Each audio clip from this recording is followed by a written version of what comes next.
Ritam kalpashantam Shravanamangalam Srimadatam Bhuvi Grinanti Bhurida Janaha. So we are reading the Gospel of Sri Ramakrishna, which is the English translation of Sri Sri Ramakrishna Kathamrita. The date is 24th August 1882, 24th August 1882, and we are on page 113. Page 113. In the middle of the page, we have read some of this last time, so I'm going to start from the middle of the page. It was almost dusk. The master and M stood talking alone near the door on the southeast veranda. Master to M. The mind of the yogi is always fixed on God, always absorbed in the self. This is self with capital S. You can recognize such a man by merely looking at him. His eyes are wide open with an aimless look, like the eyes of a mother bird hatching her eggs. Her entire mind is fixed on the eggs, and there is a vacant look in her eyes. Can you show me such a picture? M. I shall try to get one. As the evening came on, the temples were lighted up. Sri Ramakrishna was seated on his small couch, meditating on the Divine Mother. Then he chanted the names of God. Incense was burnt in the room where an oil lamp had been lighted. Sounds of conch shells and gongs came on, floating on the air, as the evening worship began in the temple of Kali. The light of the moon flooded all the quarters. The master again spoke to M. These descriptions are very beautiful. Those who have seen the temple at Kali temple in Dakshineshwar, you can recreate this in your mind. You can visualize this. The master again spoke to M. Master, perform your duties in an unselfish spirit. The work that Vidyasagar is engaged in is very good. Always try to perform your duties without desiring any result. M. Yes, sir. But may I know if one can realize God while performing one's duties? Can Rama and desire coexist? This is a play on the Sanskrit or Hindi words Rama and Kama. The other day I read in a Hindi couplet, where Rama is, there desire cannot be. Where desire is, there Rama cannot be. Master, all without exception perform work. Even to chant the name and glories of God is work, as is the meditation of the non-dualist on I am He. Breathing is also an activity. There is no way of renouncing work altogether. So do your work, but surrender the results to God. M. Sir, may I make an effort to earn more money? Master, it is permissible to do so to maintain a religious family. You may try to increase your income, but in an honest way. The goal of life is not the earning of money, but the service of God. Money is not harmful if it is devoted to the service of God. M. How long should a man feel obliged to do his duty towards his wife and children? Master, as long as they feel pinched for food and clothing, but one need not take the responsibility of a son when he is able to support himself. When the young fledgling learns to pick its own food, its mother pecks it if it comes to her for food. M. How long must one do one's duty? Master, the blossom drops off when the fruit appears. One doesn't have to do one's duty after the attainment of God, nor does one feel like doing it then. If a drunkard takes too much liquor, he cannot retain consciousness. If he takes only one or two or three glasses, he can go on with his work. As you advance nearer and nearer to God, He will reduce your activities little by little. Have no fear. Finish the few duties you have at hand, and then you will have peace. When the mistress of the house goes to bathe after finishing her cooking and other household duties, she won't come back, however you may shout after her. All right, we'll just take a look at this and then go ahead. There are a few points I want to make here. So you see that Sri Ramakrishna describes a picture. The mind of the yogi is fixed on God, and it's like a bird sitting on her eggs, and the eyes of the bird are vacant because the attention is on the eggs on which the bird is sitting. Similarly, the eyes of a yogi, the eyes of a person immersed in God consciousness, is fixed somewhere, not on something outside. It's something inside. I have myself seen this, and I've also heard from senior monks, those who are spiritually very advanced, when this, in certain spiritual moods, not always. Sometimes they may be looking outwards also, but sometimes inwards. And when that inward mood is there, then the eyes become like this. You can, maybe we cannot recognize. I mean, we might mistake as simply an absent-minded person who's thinking of something else. That's not God consciousness, but spiritual people can recognize this. This reminds me of another picture that Sri Ramakrishna actually mentions. Some of you may recall the meditator, the yogi, who is taking a puff of the bhang, and the chilam, which the yogis in the Himalayas, some of them, they actually still do that. I've seen that. He takes a puff of that, and it lights up. It's in the dark. The yogi is sitting in the dark, so there's a little light which comes up, because light means fire is burning there. So, and the eyes of the yogi are fixed on God. Here one might think that he's simply high, but the eyes of the yogi are fixed on God means fixed on something which is not of this material, but not looking at something outside, though the eyes are open. So it's a vacant look. And Sri Ramakrishna wanted a picture like that too. Now, why I'm mentioning that is, I had a picture like that once, and that was interesting. The one who gave it to me was a notorious gangster. And the story is interesting. I once went to jail, not that I was arrested, but there was a program being run by the monks in the ashram for people, convicts in prison. And monks were invited to go and give talks. So I went once. And it's quite interesting, to meet all of them and to talk about it. So when I was giving talks, and after that, one of them came up.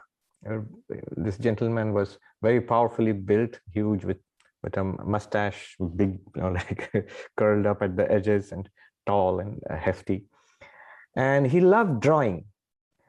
And he showed me his drawings. And he said, somehow I think he liked me. He said, I'll visit you when I'm out. When they release me, I'll come and visit you. And another person I recall was, we had with us a senior Swami. It started raining. So on one of the convicts, he unfurled an umbrella and walked us to the gate. He was such a polite gentleman. I was quite impressed, actually. And he saw us, and then he said that at the gate, that he said, Swami, I cannot go beyond this gate. And he bowed down to the senior Swami. So afterwards, when we went to meet the prison superintendent, he asked what our experience was like. And I said, that person, who walked us to the gate, is quite impressive, actually. I really like, why is he inside? And the superintendent said, oh, you didn't recognize him. He's quite famous. His pictures were in the papers. He is a paid assassin, a hitman. So anyway, this other person, he came later to meet me when he was released. And he showed me some of his pictures. Because of the influence of a senior Swami who is to visit that prison to talk to the prisoners, this person was reformed to such an extent that all his paintings were now about gods and goddesses and religious and spiritual themes. And the last I heard about him, he, at least that's the story, he was entirely reformed, and he spent his days teaching art to children, painting to little children. So that's an interesting thing. The grown-ups would be scared of him. Once he came to meet me, I was the head of an institution there, a college. He came to my office and he talked about art and painting, and he promised to give me a picture, one of his paintings. Then when he left, the other people in that college, they came to me and said, Swami, you have such strange contacts. I said, why? Oh, don't you know who he is? He's the most notorious mafia boss of this area. But he was reformed, it seemed. Anyway, so this, to cut a long story short, one day he turned up when I was in the main monastery, and he gave me a bound, like a laminated picture he had drawn. I still remember, it was quite remarkable. It's a yogi, but with a beard and sitting with dreadlocks and all, and that the chilam of ganja is there and smoking. It's dark all around, and the fire within is flaring up and lighting up his face, and the eyes are focused somewhere inwards. Pretty well done. And the interesting thing was, the yogi is none other than Sri Ramakrishna. He has pictured Sri Ramakrishna in that mood. So that picture hung in my room in Belur Mutt for about 6 or 7 years. Maybe it's still there, I don't know. But this is seen a number of times in great spiritual personalities. Often they seem not quite aware of this physical world, but they're aware of something. But we don't know what they are seeing. I know so many such incidents. There was Swami Nirvanananda ji. He was a vice president of the Ramakrishna Math and Mission, and he was the attendant to Swami Brahmananda. This was many years ago. And I've heard it from, I have seen him when I was a little boy, but monks who served him, they have told so many of these stories. So strange stories, you know. In Calcutta, in those days, there were frequent power cuts. So there used to be what in India we called emergency lights. I don't know what you would call them. They're the battery operated lights, and you switch them on if the power goes away. So there was one in that Swami's room, and he was an elderly Swami who's the vice president of the order. He was sitting there, and there was electricity was there. There were lights all around, and suddenly he told the attending monks, it's dark. So won't you switch on the emergency light? I said, Swami, it's light all around. There's electricity. And then the attendant left. Even as he hadn't even cleared the stairs outside when the whole monastery was plunged into darkness. And he rushed back and he switched on the emergency light. And then he said, Swami, how did you know? And Swami said, I know, I saw it was dark. Now about Swami Nirvanananda ji, it used to be said that many times you would go to him, and you know, when a person who doesn't recognize you, the look in his eyes, you can immediately make out. He would look like, although you might be a monk or a devotee whom he has known for years, if not decades, he might look at you like that, and his eyes were always focused elsewhere. Another story one of those attending monks told me was, Calcuttans are very fond of football. That's the Indian kind of football, what we call soccer here in America. And the legend was Pele, this South American player. So he came to play in Calcutta once. And so it was, you can imagine, Bengalis are, especially Calcuttans, are crazy about football. So the whole thing, there was news on the radio in those days. There was no television probably. Even the monks were interested, and they were talking among each other. And the old Swami heard this, and he said, oh, but he won't play. And they said, what is he talking about? It's announced. And so he played, and the game was, it was played and all that. And at the end, Pele, it seems he announced that this is his last game. He won't play anymore. So there were all these amazing stories about Swami Nirvanananda ji. But he was often like that, in an abstracted mood, as if he's seeing something else, and he's not aware of his surroundings or the people. And it would take some effort for him to focus and look at you and recognize you as this person. Then there is this, M says he will get a picture like that for Sri Ramakrishna, and actually did. So there was such a picture which hung in Sri Ramakrishna's room for many years. Beautiful description of the temple in darkness. Imagine, so those days before electric lights. So this spectacular sky with the moon and the stars and unpolluted sky, and the Ganga flowing by, and the temple being lit up. On the other side is what is Howrah now was mostly jungles, I think, at that time. And then the music coming on from the temple of Kali, where the arati is being performed, the gongs are being sounded, conch shells. So conch shells, I remember in Belur Math also, before the arati, these big conch shells are blown. That's a tradition in Hindu temples. Once in Belur Math, I was showing around a British delegation that come through the British Council visiting Calcutta, and showing them around and explaining about the temples, about the river, about the holy river Ganga, and so on, the significance of the message of Sri Ramakrishna. And suddenly, all of them disappeared. I was looking around, what happened? And then they were all collected outside the temple of Sri Ramakrishna, where the monk, who's the pujari, the worshipper, he has come out and is blowing the big conch.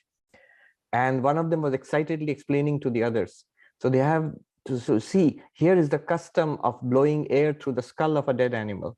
So I don't know whether he would put it quite that way, but anyway, so blowing the conch. Then about an important subject. Spirituality is one side, but then there is this other side, your life. You have families and jobs and your personal affairs also. All of this one has to take care. And what is its relationship with spirituality? Are they different? Should one be reduced? Should one be at the expense of the other? So Sri Ramakrishna gives it's very important instruction. Perform your duties in an unselfish spirit. The work that Vidyasagar is engaged in is very good. Always try to perform your duties without desiring any result. So what he's saying here is Karma Yoga. What is Karma Yoga? Our activities are born of desire. When those desires are not regulated by morality, by ethics, they become adharma. They often, they go beyond the limits of morality. One then makes an effort to be moral and ethical, the same activities. You may be earning money, you may be raising a family, you may have relationships, whatever it is, but you bring it within the limits of morality, ethics, decency, and that becomes dharma. That's still worldly, that's still, but it's moral. And then you raise it further. It's no longer for the satisfaction of personal desires. It's now for a spiritual goal. All your activities have this ultimate goal of God realization. So even through your relationships, even through whatever you do in your, Sri Ramakrishna will say, the money you earn, your relations with other people, ultimately your goal is God realization. Then all these activities are performed in an unselfish spirit. So that's what he's saying. Perform your duties in an unselfish spirit. 3 levels. Adharmic karma, just for one's own selfish ends and without any consideration of whether it's right or wrong. Higher than that, dharmic karma, still for one's selfish ends, but within the limits. All generally people, we all think of ourselves as good people, moral people. So we try to be decent, moral. And higher than that, then it becomes karma yoga. Before that, it is karma. First is adharmic sakama karma. Sakama karma, karma with desire, but adharmic, it may go beyond the limits of dharma. We push it up to the level of dharmic sakama karma, karma with desire, with selfish desires, not related to God realization, but within the limits of morality. And then from the sakama dharmic karma, we push it to karma yoga, push it further upwards. I don't want anything except spirituality, except God realization. But M's question is deep. He says, what about the type of karma? Can I still have, what will be my relation with my family? What will be my relation to my job? And people ask, yes, I'll perform my duties in the job, but it's not just performing. There are so many things, there's so many expectations. What about taking on roles which will demand more time and energy from you? What about having ambitions? Let me get another job which will give me better opportunities. So what about all those? Can they be spiritual or not?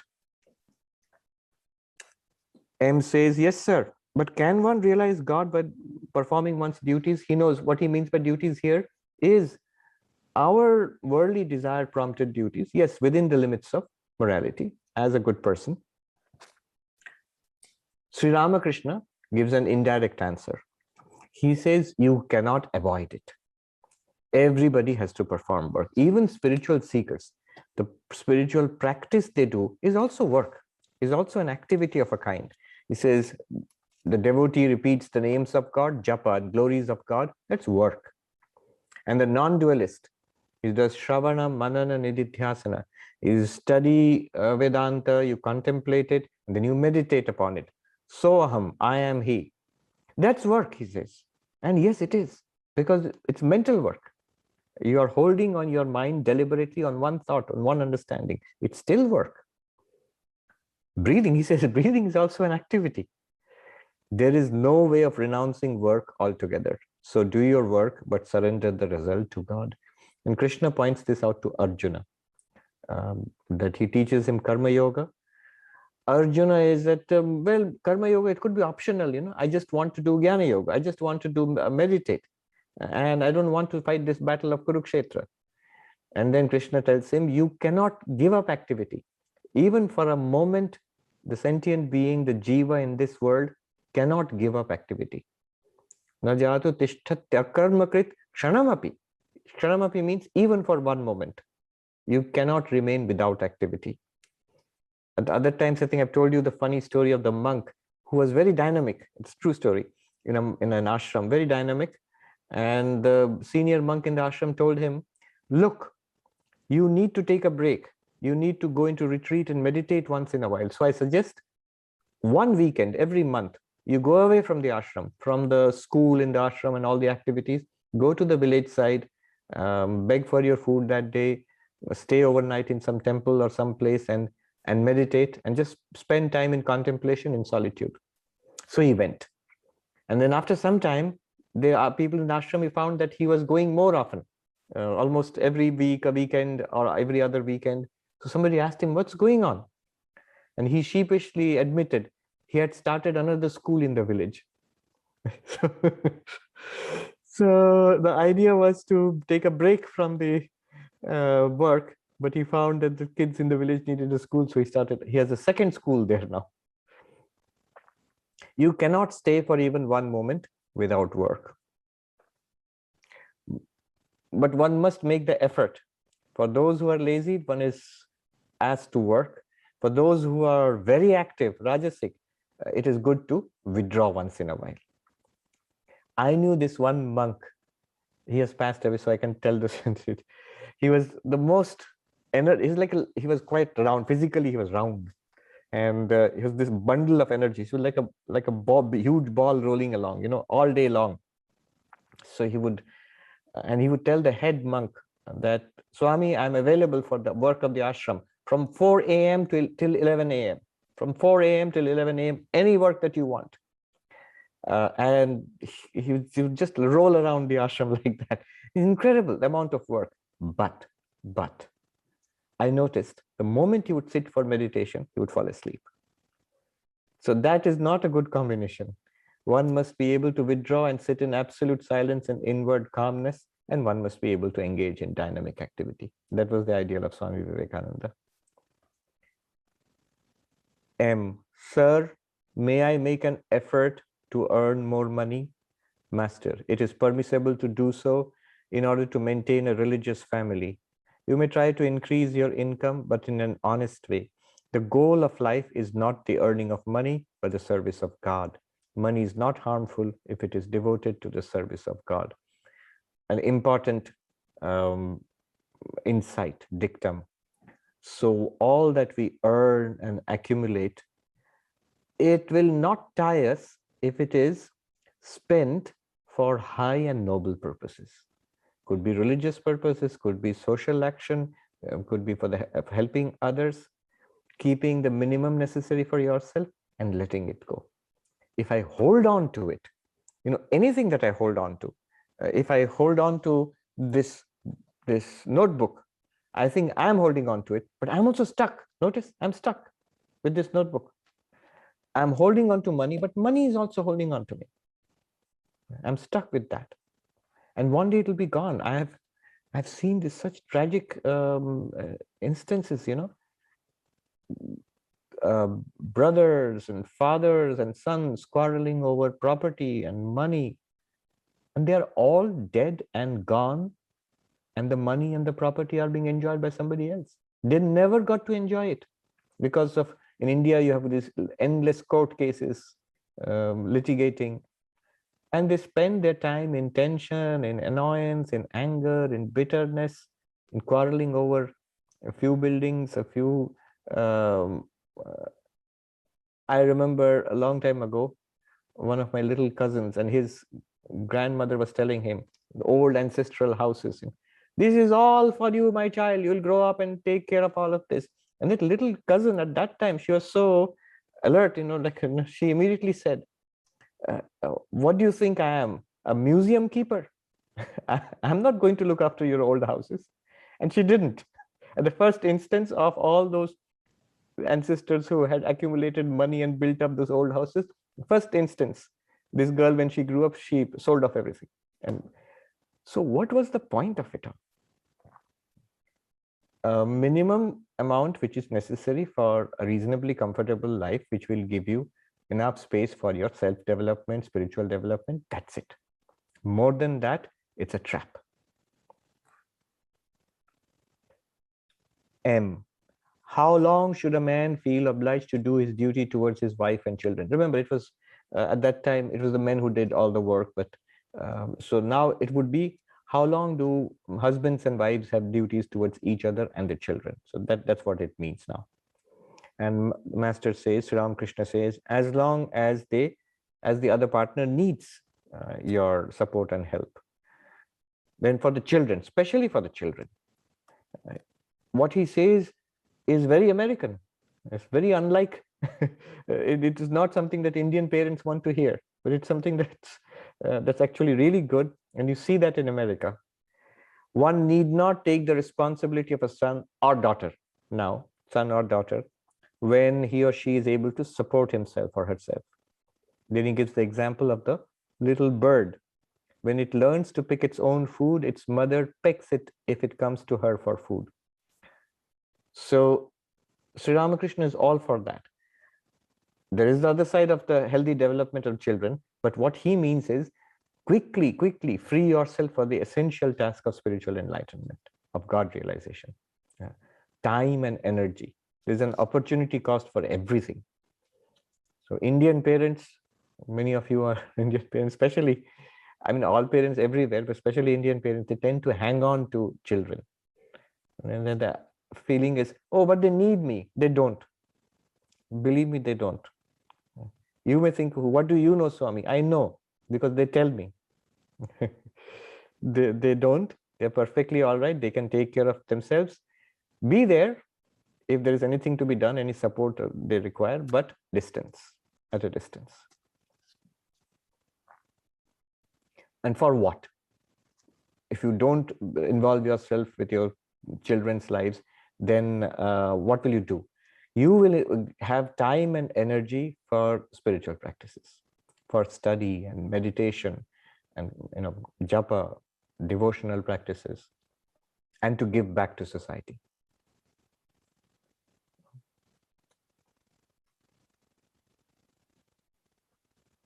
I will not take the name. I hear so many moving but tragic stories.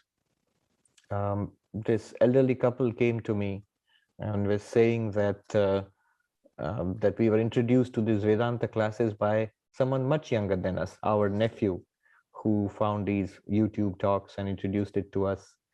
And he died of cancer at the age of 30, the young man.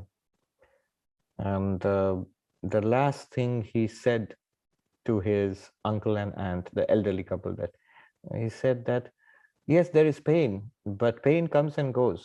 Consciousness is forever, experience is forever, anubhava is forever. And I am that. That was his understanding. One must quickly learn from these experiences and go ahead. Anybody who has come into our lives will again go away from our lives. What is permanent is God, is spirituality, and our spiritual connections with each other. This is the most important thing.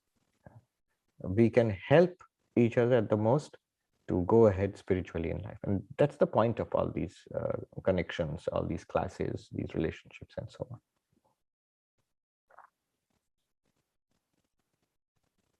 Then he says, how long then? Next question. How long will you do that? How long will you take care of the family, go on with your job? The blossom drops off when the fruit appears. One doesn't have to do one's duty after the attainment of God, nor does one feel like doing it then. So notice two questions. One was last time. How long do you have to do spiritual practices? Forever? No, actually, there is a time when God becomes real to you. Then all your spiritual practices are not for finding God or realizing God or seeking God. Then any spiritual practices you do would be for remaining centered in God, or it becomes natural to you. To meditate becomes natural to you. To take the name of God becomes natural to you. To be prayerful continuously becomes natural to you. So there is an end when you do your spiritual effort. That will come. And long before that, he says, what about worldly duties? Job, family. Is there an end to that? He says, yes, there is an end to that also. So what do you have to do now? He says that, he gives the example of a drunkard. Too much liquor, he cannot retain consciousness. If he takes only two or three glasses, he can go on with his work. So as you advance nearer and nearer to God, your duties and responsibilities will become lesser. God will reduce your duties, your responsibilities. You don't have to make an effort to get rid of this and or that too much. But look at the point he makes. Finish the few duties you have at hand, and then you will have peace. So there are two sides to this. Swami Vivekananda would say the principle is neither seek nor avoid. Don't seek out new engagements, new responsibilities, new whatever which engages you in the world. Don't seek it out. Some people have the tendency of remaining busy all the time, and they don't like it if they are not busy. They want to remain with people all the time. That's also not good. So neither seek, but not avoid. Swami Vivekananda says, not escapism either. So finish the few duties you have at hand, then you will have peace. Peace means then you'll have peace with spiritual practice. Not that the duties are over, now I have nothing more to do. If you make your life a vacuum, then unhappiness will come in again. You have to fill it with God. Then he gives the example.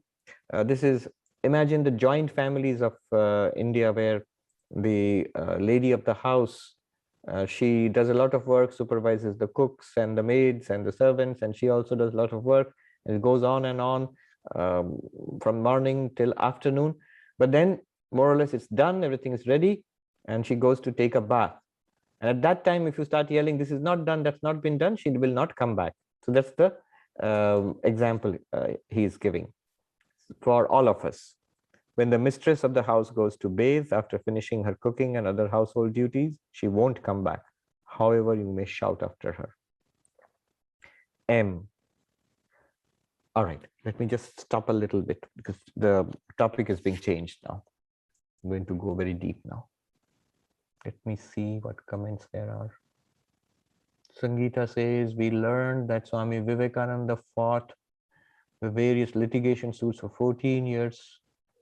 Even on the last Saturday of his life, he worked towards putting an end to the court case. What value might he have seen in doing so in spite of being a Brahmagyani and a sannyasi? It is true. Remember that in two ways. One was his whole spiritual, his karma yoga was for establishing his master's missions, what Sri Ramakrishna had given him. So that was one side. There was this other side, which for a long time, his family, after the death of his father, his mother and his little brothers and sisters, they were suffering because they had been deprived of the property and all that by their greedy relatives. So they started court cases. And Vivekananda, Narendranath, he pursued it as long as he lived. So the reason is not that he found any value for it himself, neither in establishing the monastery and starting all this work, whose beneficiary I am, other monks and our devotees, we are all here today because of that, or his personal link to his family, his mother and his younger brothers and sisters. That also, he didn't want anything for himself. So obviously he didn't want that property for himself. He had nothing to do with that, but he wanted it for them. And this is actually a pretty good lesson, whether it's a mundane work like going to the court, which is, I'm sure he found it absolutely aggravating for a person like Vivekananda. Yet he did it. He didn't avoid it. Not only Vivekananda, someone as spiritual, as elevated as Swami Brahmananda, was of a much more sensitive nature than Vivekananda. He also did it. Or when it was required, he went to court to present the case for his for the order, whatever is required for the order. He would do that. It's good to know that these highly spiritual people did not spend all their time in Vedanta and meditation and listening to devotional music. That seems like a very nice life, actually, especially for people who are in the midst of a lot of struggle in samsara. No, whatever came their way, they did it with the same grace and inwardness and calmness. And that shows it can be done. None more so than the Holy Mother, Ma Sharda Devi. Her whole life, daily grind, from cooking and cleaning and managing a big household, looking after relatives, people of all sorts, very peculiar people also, including insane people, greedy people, troublesome people, insensitive people. And she did that not one day, but month after month, year after year, till the very end of her life, and with the same calmness and sweetness and centeredness. It's a demonstration for the rest of us that it can be done. So you see, then how is it different from other people who, the courts are full of people suing each other, and fighting for property and all that. How is this different? This is exactly what Sri Ramakrishna was saying. Do it not for the results. If it's for the benefit of others, so look at Vivekananda. He did it, the benefit of the family, because he felt he had a duty to his old mother. That's all. And for the benefit of the order which he was founding. In either case, he didn't touch one bit of it. It was nothing to him. When he came back from the United States and he had started the order, he gave everything to Swami Brahmananda. From now on, you are our president. And when he went to ask Swami Brahmananda for money, pocket money, for a boat to cross the river, and that was symbolic, that literally, I don't own anything of everything that he has got. Vivekananda has started all of this. Literally, he owns the whole thing. Nothing. He doesn't want to touch it at all. And this is the exact opposite of this greedy fighting for, mine, for myself. Krishnamurti Vishwanathan says, in the kind of picture that Thakur wanted, same as the description of Tad Vishnu Paramam Padam Sula Pashyanti. I suppose so. This is the mantra used in the pujas. In the beginning of the pujas, this mantra is chanted. That is the state of Vishnu. That is basically a description of Brahman, actually. Shri says, I've often thought about Shri Ma's life, where those cast of characters like Radhu and her brother, all part of the Leela for our benefit. Truly so. It was a difficult situation, and how she managed in the midst of that chaos to retain her sanity, her calmness, her sweetness, her grace, and be a well-wisher to everybody, even when they were troubling her. Now, a change of subject. M. So he asks a crucial question. All this thing about spirituality. Notice the substructure of the whole dialogue. So first it was about spiritual practices. That was last time. Then it was about, so what do we do over the world? Our duties in the world, money, family. This is the question. Then now the question is the core question. So what is the whole project of this Gospel of Sri Ramakrishna, of the lives of saints, spiritual people. What are we all doing here? What's our central project here? He's asking that. So what exactly is meant by God realization? How does one get it? What happens? So this is what he's asking. M. Sir, what is the meaning of the realization of God? What do you mean by God vision? How does one attain it? Master. According to the Vaishnavas, the aspirants and seers of God may be divided into different groups. There are the Pravartaka, the Sadhaka, the Siddha, and the Siddha of the Siddha. He who has just set foot on the path may be called a Pravartaka. He may be called a Sadhaka who has been practicing spiritual disciplines such as worship, japa, meditation, the chanting of God's name and glories. He may be called a Siddha who has known from his inner experience that God exists. An analogy is given in the Vedanta to explain this. The master of the house is asleep in a dark room. Someone is groping in the darkness to find him.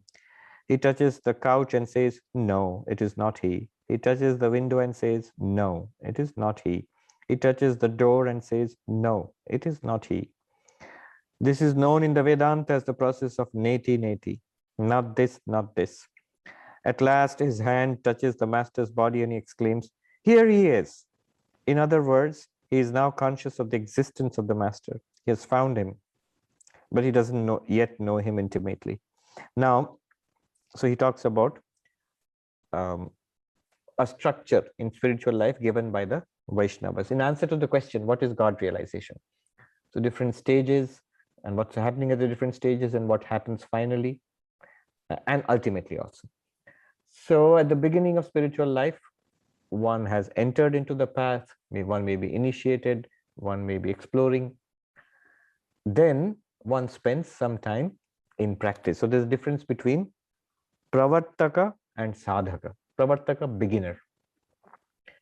Sadhaka, few months, years have elapsed, maybe many years have elapsed, and one has been practicing. As one has been initiated in a path, one is following this. So who is a sadhaka? Sadhaka literally means a practitioner. Even in India, somebody practicing classical music is also called a sadhaka, or a classical dance, for example. So sadhaka is a practitioner. Now one sadhu, Ram Sukdas ji, he defined it very nicely. He said that little bit of devotional music and visits to temples, a puja or two, reading a couple of religious books, everybody does that. So that doesn't make anybody a sadhaka, a spiritual practitioner. So what makes a person a sadhaka, a spiritual practitioner? The one who consistently moves towards God realization, doing things or making an effort to do things which will take him or her towards God, and carefully avoiding that which is going to take him or her away from God. This is a sadhaka. In Hindi, he said all this in Hindi. कभी कभार मंदिर चले गए, कभी थोड़ा कीर्तन कर लिया, नाम ले लिया, तो सब लोग करते हैं. Little bit of temple, little bit of japa, we go attend a religious function. Everybody does it. That doesn't make anybody a sadhaka. You know, in India, it's a tradition. When some big industrialist dies, it used to be, I don't know even now, they would take out like a memorial in a big advertisement in a paper, and it will inevitably say that, invariably say that this gentleman, so and so, who has so many businesses and industries, was a great karma yogi. It doesn't mean that he was a karma yogi, it just means that he earned a lot of money. That's not karma yoga. So did a lot of work, surely, karma. Now sadhaka is someone that Ram Sukdas ji said, जो साधना अनुकूल काम किए जाता है और साधना के प्रतिकूल कुछ नहीं करता है. So that which is according to sadhana, that which is helpful to take you towards God realization, systematically doing that and systematically trying to avoid, all of this is effort. That which is taking you away from God, that is a sign of a sadhaka, practitioner. Then what happens? He says, then one realizes It's not that endlessly one has to go on doing spiritual practices. And suddenly, it might be quite sudden. It comes that you actually realize. And he gives an example. See how smoothly he shifts from a devotional path of the Vaishnavas to the Vedantic path. He gives a very nice example. He says that it's like maybe somebody, a friend is visiting a gentleman, or maybe the servant has come into the room looking for the master, and it's dark, and I don't know why he didn't switch on the light. Maybe there was no light at that time. So he's touching this and that, and he says, he touches the door. No, doesn't. It's not him. And the couch and the table, not him. The moment he touches the master of the house, he immediately knows that, oh, this is where he is. That's him. And it's like that. Notice that the master was there all along. It was not known, not seen. Similarly, and also notice that when he touched the door or the table or something, it was quite clear, this is not who I'm looking for. The moment he touched the master, the servant realized, this is the master. There's no doubt about it also. Obviously, you're touching a warm human body, so there's no doubt about it. And exactly like that, not that you touch Brahman, but exactly like that, what happens is, both of these things match. One is, when the breakthrough happens, you realize it was always there. Just like the master was sleeping in the dark and not seen, but this reality, which suddenly you become aware of, it was always there. Second, the sense of certainty is so tremendous and so relentless and so not dependent on your effort anymore. Earlier, it was dependent on your effort. Now it's not dependent on your effort. Now it's choiceless. You cannot not be aware of it. It's always there. It's out of your hands now. Luckily, it's completely now nothing more that for you to do. So this is the, he says, this is the level of the Siddha. Siddha means the one who has actually, for whom God is real. Could be on a devotional path who feels the presence of God. Could be on the path of knowledge who feels the reality inside, outside, everywhere. That one existence permeating the entire universe all the time. Not that this person continuously thinks about it, but it is available to that person whenever that person wants, and quite effortlessly available. So this is called the Vedantic method of neti neti, not this, not this. And yet this is not the end. This is not the end. Sri Ramakrishna says this is in one sense just the beginning. Swami Brahmananda says in another place that Nirvikalpa Samadhi is the beginning of spiritual life. So what does he mean by that? He means at that time it becomes real for you. Till that time, till before that time, one has done a lot of spiritual practices. One may have many kinds of spiritual experiences also, but it is still an effort from our side. Now it's no longer an effort. It's a reality. Just like looking at the world, open your eyes, the world is there. You're not trying to create the world there. It's there. Similarly, God is there, not as an object, of course. So that is the moment of realization. And yet that's not the end. Sri Ramakrishna says it's like the person who has found the master, but doesn't know anything about the master. It's just the presence of the master is detected. The presence of God is detected, or the reality that one Brahman is there, that's there. That itself is tremendous. It is completely life-altering, of course. But Sri Ramakrishna says you can go and should go much further. What is that? There is another type known as the Siddha of the Siddha, the supremely perfect. Let me give a little introduction, then we'll go into this. A very beautiful description. One young monk who actually had this breakthrough. So after that, he was wondering that is there anything more to be done? So he asked a very senior monk of our order, a wonderful, highly spiritual person. I'm not taking any names because they said a monk is still alive. So he asked this very senior monk, suppose someone, without revealing that he has himself had this experience, suppose someone has this breakthrough and you feel all the time the presence of the divinity everywhere. Is there anything more to be done? And that senior monk told him exactly this, what Sri Ramakrishna is going to say, that you establish a loving relationship with the divinity of the, you have discovered. One should do that. So this is a bhakti which comes after you feel the presence of God, after you made the breakthrough, even after an Advaitic realization. It's so interesting. After the non-dual realization, again, as long as the mind is functioning, as long as you feel as I am this sentient being who has found something extraordinary, now what do I do? If you feel like that, then you're operating from a point of individuality. So that individual should establish a relationship with the divinity which has been discovered. And that relationship can be of 5 kinds. These are categories borrowed again from the Vaishnavas.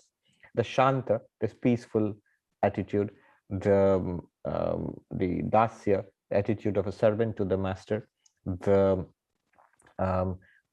Sakhya, attitude of a friend, and then the Vatsalya, of the parent to the child, and the Madhura, or the attitude of the lover or beloved. And Sri Ramakrishna, he's going to say this here and describe it very nicely. The fruition of that realization, the culmination. There is another type known as the Siddha of the Siddha, the supremely perfect. Siddha, perfect, has realized God, but supremely perfect, more than this. It is quite a different thing. When one talks to the master intimately, when one knows God very intimately through love and devotion, a Siddha has undoubtedly attained God. So the one who has made the breakthrough definitely has attained God. It will never go away, and that will give its result in the form of liberation at the point of death. But the supremely perfect has known God very intimately. But in order to realize God, one must assume one of these attitudes: Shanta, Dasya, Sakhya, Vatsalya, or Madhur. Shanta, the serene attitude. This is basically the attitude taken by the rishis, or the Gyanis on the path of knowledge. Shanta, the serene attitude. The rishis of olden times had this attitude towards God. They did not desire any worldly enjoyment. It is like the single-minded devotion of a wife to her husband. She knows that her husband is the embodiment of beauty and love, a veritable madan. Dasya, the attitude of a servant toward his master. Hanuman had this attitude towards Rama. He felt the strength of a lion when he worked for Rama. A wife feels this mood too. She serves her husband with all her heart and soul. A mother also has a little of this attitude, as Yashoda had towards Krishna. Sakhya, the attitude of friendship. Friends say to one another, "Come here and sit near me." Sridama and other friends sometimes fed Krishna with fruit, part of which they had already eaten, and sometimes climbed on his shoulders.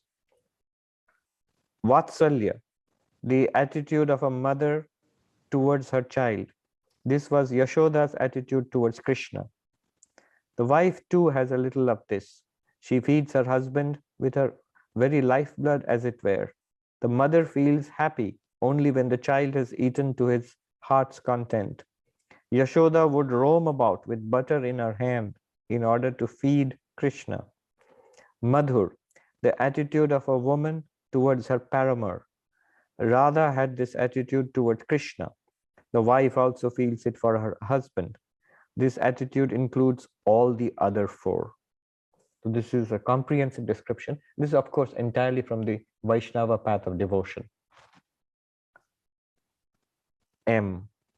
When one sees God, does one see him with these eyes? Because Sri Ramakrishna seemed to. So actually seemed to see with these eyes. Then Sri Ramakrishna explains, Master, God cannot be seen with these physical eyes. In the course of spiritual discipline, one gets a love body, endowed with love eyes, love ears, and so on. One sees God with those love eyes. One hears the voice of God with those love ears. One even gets a sexual organ made of love. At these words, M burst out laughing. The master continued, unannoyed. With this love body, the soul communes with God. M again became serious. So, it's not with the physical sense organs. in Gita, Sri Krishna says, when Arjuna wants to see the divine form of Krishna, Arjuna says, I believe that you are an incarnation, but this is your human form. Then you are not a human being like the rest of us. Can I see your divine form? And Krishna says, you cannot with these eyes. And I'll give you the divine eyes, that vision.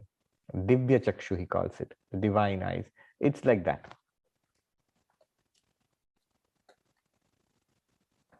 Master, but this is not possible without intense love of God. One sees nothing but God everywhere when one loves him with great intensity. It is like a person with jaundice who sees everything yellow.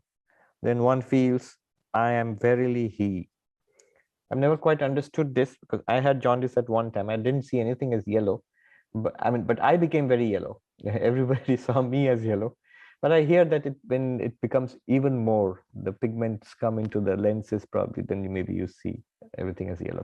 Probably, I don't know. It is like a person with jaundice who sees everything yellow. Then one feels, I am verily he. A drunkard, deeply intoxicated, says, verily I am Kali. The gopis, intoxicated with love, exclaimed, verily I am Krishna. So this is not the same as Aham Brahmasmi, that's a different thing. This is the intensity of bhava, of divine emotion. You still have the distinction between God and the sentient being, between the lover and the beloved. But because of the intensity of the feeling of oneness, you feel one with the beloved, the one with God. One who thinks of God day and night beholds him everywhere. It is like a man seeing flames on all sides after he has gazed fixedly at one flame for some time. But that isn't the real flame flashed through M's mind. Obviously, the immediate doubt which will be there in our minds. Sri Ramakrishna, who could read a man's inmost thought, said, one doesn't lose consciousness by thinking of him who is all spirit, all consciousness. Shivnath once remarked that too much thinking of God confounds the brain. Therefore, I said to him, how can one become unconscious by thinking of consciousness? M, yes, sir, I realize that. It isn't like thinking of an unreal object, because he was thinking that it's not a real flame then. And so like you think too much about God, you'll see God everywhere, but that's not real. And he said, now he realizes. He says, no, it's not like thinking of an unreal object. How can a man lose his intelligence if he always fixes his mind on him, whose very nature is eternal intelligence? Eternal intelligence in the sense of consciousness, pure consciousness. Master, with pleasure. It is through God's grace that you understand that the doubts of the mind will not disappear without his grace. Doubts do not disappear without self-realization. Let me see, there are a few comments here. Kiran says, what is the difference between realizing God and having an intimate relationship with God? This is the difference what Sri Ramakrishna just said, that the first step of God realization is God becomes real. In the path of devotion, theistic approach, you will say God, Krishna, or Rama, or Shiva, Vishnu, God, or God in any other tradition also. You feel the presence of God, and it's unmistakable. In the path of knowledge, you feel that one reality. It's the way we have a sense of reality now, that things are real. We have this general sense. We're looking around and talking to each other. I am real. All this is real. We take it without any question. It feels natural to us. If it didn't feel real, we would feel disoriented. You think, am I dreaming, or am I dizzy or something? But now we feel it's very normal. This feeling of reality in itself, it points to that ultimate reality. It's not that there is an ultimate reality which you have no conception of. We have a conception of that right now in our conception of the reality of the world. But our attention is not on the reality. Our attention is on real things, on the things rather than the reality. Samsara is real. We feel that. But Vedanta says these two are two separate things, samsara and reality. We have mixed up the two. So it's a real samsara, and we are ignoring the reality part of it, and we are concentrating on samsara. Real people, actions, likes and dislikes, our thoughts, feelings, emotions, all of them, they have any value at all only when they are real. We also agree, only when they are real, then they have any value. But the reality, it does not belong to these thoughts, feelings, people, activities, events. No. They are as unreal, like a magic show, like an illusion, like an appearance. But there is reality right there, underlying all of that.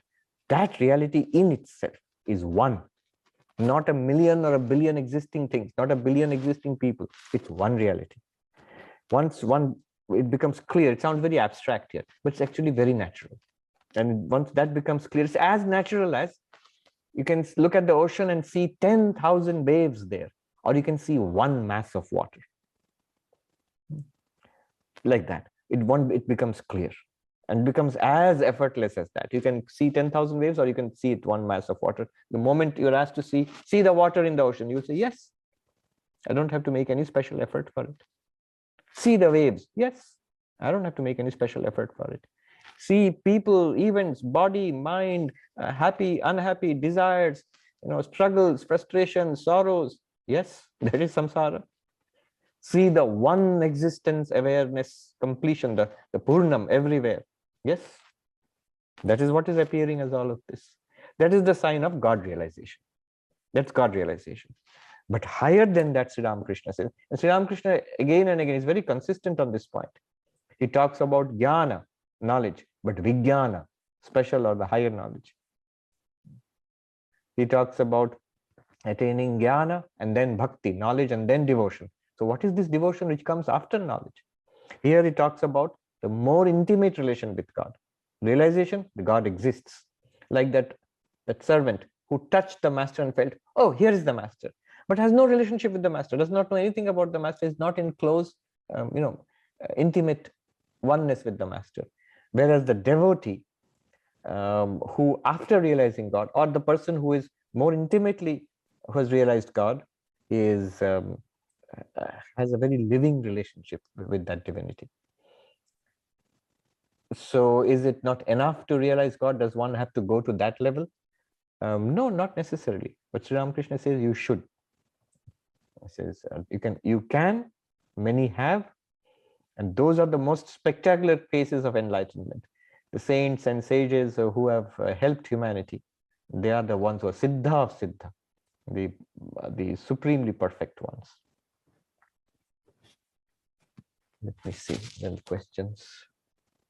Kalpana is saying, is God realization same as Advaitic realization? Yes and no. It is the same because it is a realization of the same reality. There is only one reality. Now you can touch it as God. You can approach that reality as God with your, through the prism of the practice that you have done. So if you worship Vishnu, you will probably see God as Vishnu, or as Allah, or as an incarnation, Krishna or Rama or Ramakrishna. But it's that reality which you are experiencing in that form. And the Advaitic reality is that you experience it as your own reality, as this infinitude of your own self. Yeah, let's put it that way.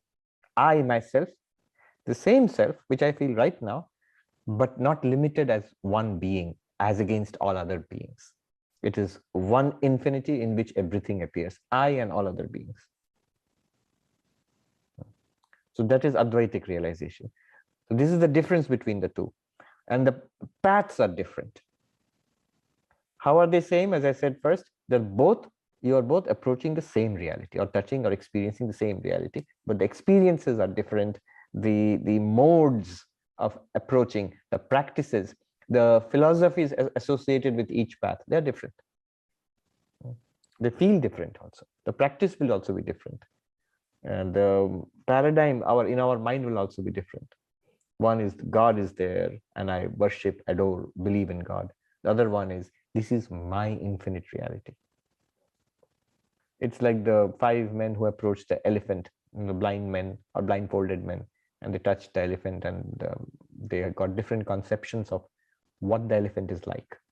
Like the trunk, or somebody said it's like a rope, somebody said it's like a pipe, somebody said it's like a big fan who touched the ears, somebody said it's like a pillar who touched the legs. They were not wrong, but they saw different aspects of the same reality. Again, this is from Sri Ramakrishna's perspective. It's a very holistic perspective. But if you ask the same question, what was the question? That is God realization same as Advaitic realization? Here, God realization, I mean by that, I take it as the theistic devotional path. If you ask the classical Advaitin or the classical Dvaitin dualist, you will get different answers. If you ask the classical Advaitin, is the vision of God, feeling the presence of, say, Vishnu or Shiva, or like Sri Ramakrishna is to feel Kali, is it the same as Advaitic realization? No, not by a long shot. That is a very advanced stage of spiritual practice. You will get this answer. That is wonderful. It's very helpful. It is the realization of Saguna Brahman, Brahman with attributes. Beyond this, you'll have to realize I am Brahman. That is Nirguna Brahman. You can never realize I am Saguna Brahman. Nobody ever realizes I am God. That's megalomania. Even if you say I am God, you mean I is not an individual sentient being. God is not the ruler of the universe. Both are the absolute reality, Nirguna Brahman. And that's where Vedanta Sar helps us, the Mahavakya, Tattvamasi, the implied meanings and the identity of the two. So that's the answer from the Advaitic perspective. Now, if you approach a traditional dualistic master, say the Dvaita Vedanta Madhva school, or the followers of Chaitanya, the Achintya Bheda Ved school, what will they say? So, for example, from the very nice humorous response from the, okay, two responses. One from a great Madhva master, Vadi Raja. He is literally, the translation is the master of arguments, or the master of debates, the king of debates. He says, what, you, this miserable little insect, you dare to claim that you are Narayana? What could be worse than this?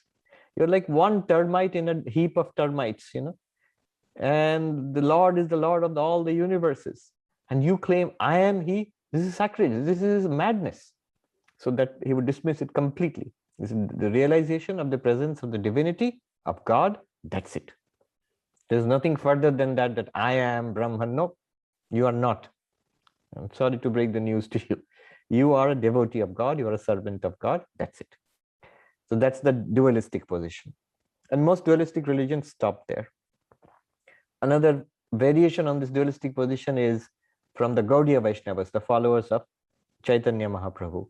So the theologians on the Gaudiya Vaishnava path, they incorporate the Advaitic thing. What the Advaitins have done to them, they do the same thing to the Advaitins. What have the Advaitins done? They have accepted the vision of God and the devotion to God as a lower, as a preliminary step, beyond which you have to go and realize your oneness with Brahman. What the Gaudiya Vaishnavas do is just reverse it. They say, yes, yes, the realization of Brahman, I am Brahman, that's possible. They call it Tanubha, the radiance of Krishna's body. Krishna's body is so luminous that as you approach Krishna in devotion, you become merged in the light emanating from the Krishna's body. And these foolish non-dualists, they think I have become one with consciousness. No, you haven't. It's just you are approaching Krishna. If you persist a little with devotion, after that radiance, you will see the little blue boy with the peacock feather and the flute, and then you'll have devotion to Krishna, and that is the thing. So according to them, this Advaitic realization, I am pure consciousness, is a pretty boring thing. It's just the beginning, sort of, it's kindergarten of spirituality. Then you go higher and establish a loving relationship with Krishna. So take your pick. I remember once this question was asked to Swami Bhuteshananda ji, the 12th president of our order. I was there when the question was asked.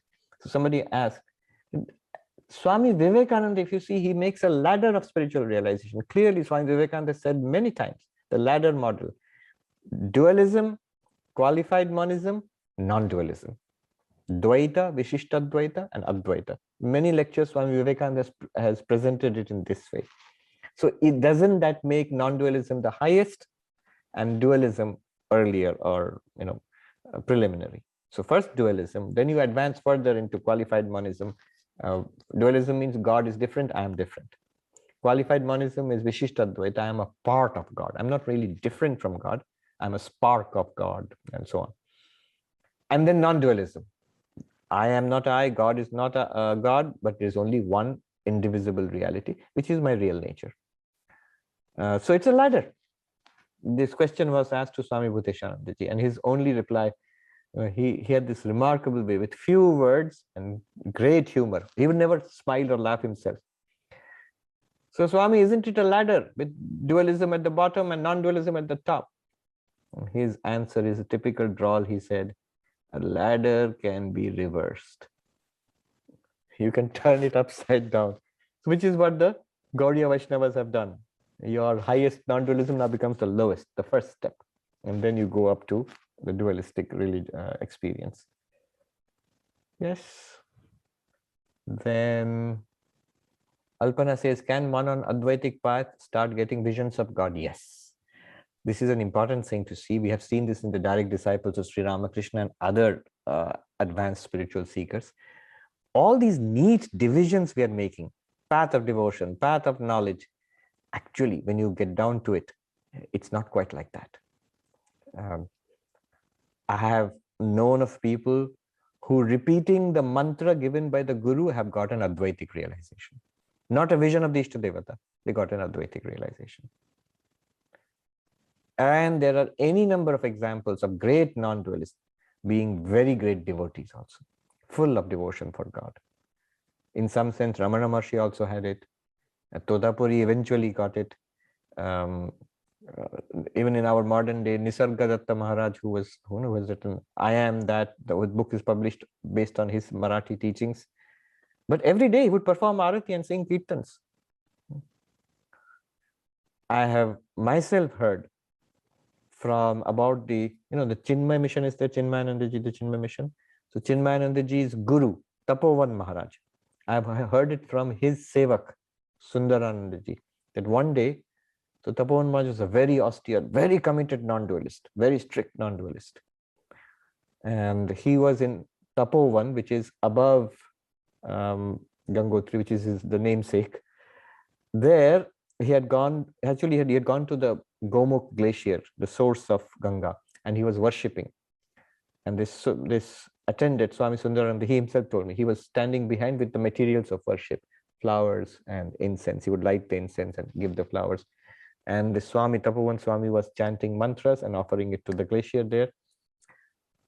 And Sundarananda, I can still clearly see in my mind's eye that he is so vivid in his description that Swami Tapovan turned towards him, asking for more flowers. And as he turned, he saw tears streaming down his cheeks in the worship of Ganga. And he said, I was quite struck by that. Such a great non-dualist on the path of knowledge, and the tears in his eyes in devotion. And he told me all this in Hindi. He just told me, Itne bade jnani aur aankh mein aasu. Such a great jnani on the path of knowledge and tears in his eyes. So, yes, let's not, it's good to understand these paths, but let's not be too rigid about it. Shweta says, is it Parabhakti? Yes, from Bhakti to Parabhakti. This is what he's talking about, Parabhakti. Dima says, is there a sense of I for pure Brahman? And the sense exists only at Jiva level that realizes Brahman. It exists only at Jiva level that realizes Brahman, and that I, in the Jiva level, before realizing Brahman, that I points to body-mind. When you say a word, it refers, it indicates something. So book, the book is a word, it refers to this entity. So when you say I, what does it refer to? For an unenlightened person, the I refers to the body-mind.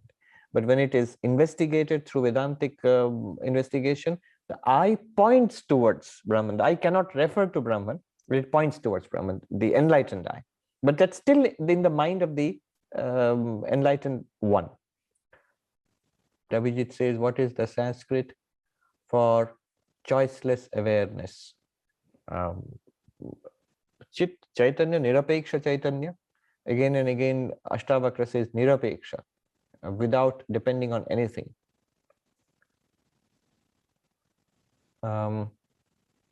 Vishwanath says, the three levels of the ladder seem to echo the response of Hanuman to Ram about their relationship.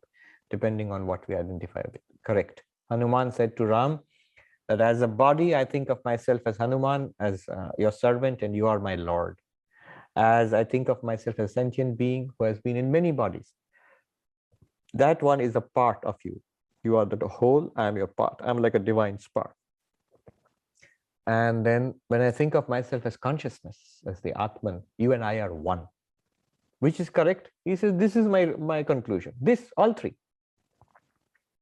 Because we are dealing with one reality, you don't say that one is incorrect and the others are correct. The whole vision would be that all three are possible and all three are correct. And if I am a dualist and I have a simple devotion to God, I need not feel that, oh, there are so many other things to be attained after this. Not necessary. You have got hold of God. God is not an inert rock. Once you've got hold of the reality, that reality will take care of you. If you need anything more, it will be given to you. And also you realize, this is also a fact that, one realizes pretty early that these spiritual realizations, these the breakthrough and this enlightenment, whatever you call it, dualistic, non-dualistic, one realizes that it's not really due to our effort. That is the paradox. We have to put in effort. Without that, our effort, then what good is our effort? Our effort clears up a lot of blockages in us, a lot of impurities in us, and it shows our intention to God. It shows that I want it. Before that, it's they say, put your money where your mouth is. So putting our money where our mouth is means putting our life to what we say, I want God realization. Well, show it with your life that you really want it. You can't get it, it will be given to you. But until that point, you have to show it. Upanishad says, who will realize the Atman? And the Upanishad has a very strange way of putting it. The one whom the Atman chooses, to that one the Atman reveals itself. The Atman chooses and reveals itself. It's very dualistic devotional language. But Shankaracharya asks the question, whom does the Atman choose? The Atman chooses and reveals itself. Whom does the Atman choose? And the answer Shankaracharya himself provides in the commentary. The Atman chooses the one who chooses the Atman. If you choose the Atman, then the Atman chooses to reveal itself to you. The wind of God's grace is ever blowing, but you have to raise your sail to catch that wind. The existentialists, will end with this. The French existentialists, they have a principle. Don't listen to what a man says. Watch what he does. I think God is an existentialist in that way. So God would want to watch us seeking God, and then it is entirely the grace of God. Especially, it's actually precisely the grace of the Divine Mother of Shakti, which gives us that breakthrough. It gives us samsara, and when we have had enough of samsara, it releases us from samsara. Or I can say, she releases us from samsara. Om Shanti Shanti Shanti Hari Om Tat Sat Sri Ramakrishna Arpanamastu.